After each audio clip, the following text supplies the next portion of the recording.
Every dodo painting you've ever seen was made by someone who never saw one alive. Every single one. And yet right now, in a lab, a team is trying to build a real one from scratch.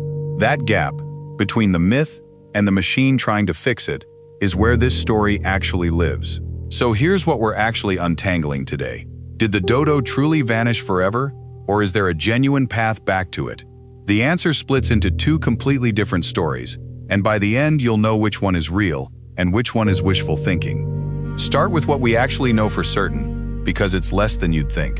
The last time a human being reliably claimed to see a living dodo was 1662. The witness was a Dutch castaway named Volkert Everts, stranded on a scrap of rock near Mauritius after a shipwreck. He wrote that he'd cornered a few of the birds by hand and was struck by how little they resisted. That single account is the last verified checkpoint we have. Everything after it is blank. No carcass, no skeleton found in the wild, no second witness. A species that had existed on that island for thousands of years simply stopped being observed. And the strange part is, nobody ever pinned down when it actually ended. No last bird, no death date. Extinctions don't usually happen this quietly, but this one did, largely because the place it happened in was still mostly unmapped by the people writing the records. Which is exactly why the story doesn't stay closed. Because 3.5 centuries later, someone is trying to reopen it. Not by digging into the past, but by building toward a future for it. But before we get there, let's fix something you've probably had wrong this whole time. Picture a dodo in your head. Chances are you're picturing something round, bumbling, almost cartoonish. That image is basically an accident of history. Most of the classic paintings were done from overfed birds kept in captivity in Europe. Nothing like an animal living wild on Mauritius. Bone studies suggest the real dodo was leaner and considerably faster through dense forest than the caricature we inherited.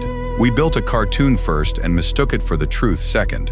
Which raises a fair question. If we got its body wrong for 300 years, how confident should we really be about the story of its death? Here's the short version of what actually happened. Dodos evolved on an island with zero land predators, so over generations they lost every instinct to be afraid. They nested right out in the open because nothing had ever punished them for it. Then European ships started arriving in the late 1500s, and they brought passengers the dodo had never encountered: rats, pigs, monkeys. Those animals found dodo eggs sitting completely unguarded and treated them as an easy meal. Humans hunted the adult birds too, but a lot of researchers now think the eggs were the real death blow. An entire next generation wiped out before it ever hatched, while the forest itself was being cleared out from under them. And here's where the timeline gets genuinely strange, because that 1662 sighting from Everts isn't actually where scientists think the story ends. Back in 2003, two researchers published a short paper in Nature that approached the question completely differently. Instead of treating the last recorded sighting as the extinction date, they treated every known sighting as a data point scattered across time, then ran the gaps between them through a statistical model built to estimate the point where those gaps would stretch out toward infinity. Their estimate for when the dodo actually died out, around 1690, nearly 3 decades after anyone had officially seen one. There are even murkier claims stacked on top of that. A reported sighting from an escaped enslaved man around 1674, and some ambiguous hunting records from the 1680s that historians generally treat as unreliable.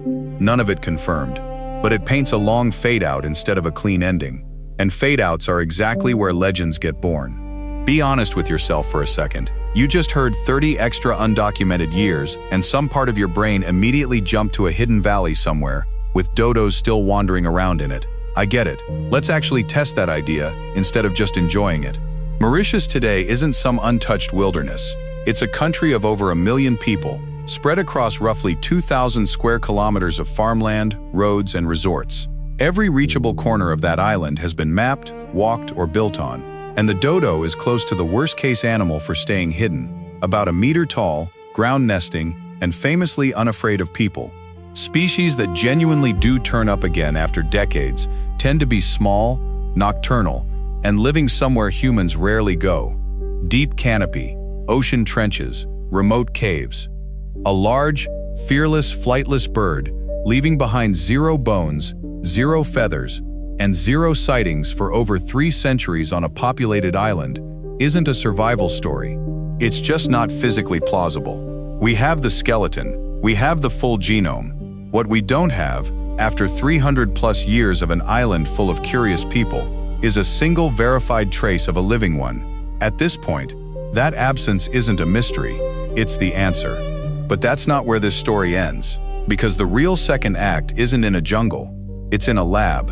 A Dallas-based company called Colossal Biosciences has made the Dodo one of its flagship projects, and recently raised $120 million, partly to push it forward faster.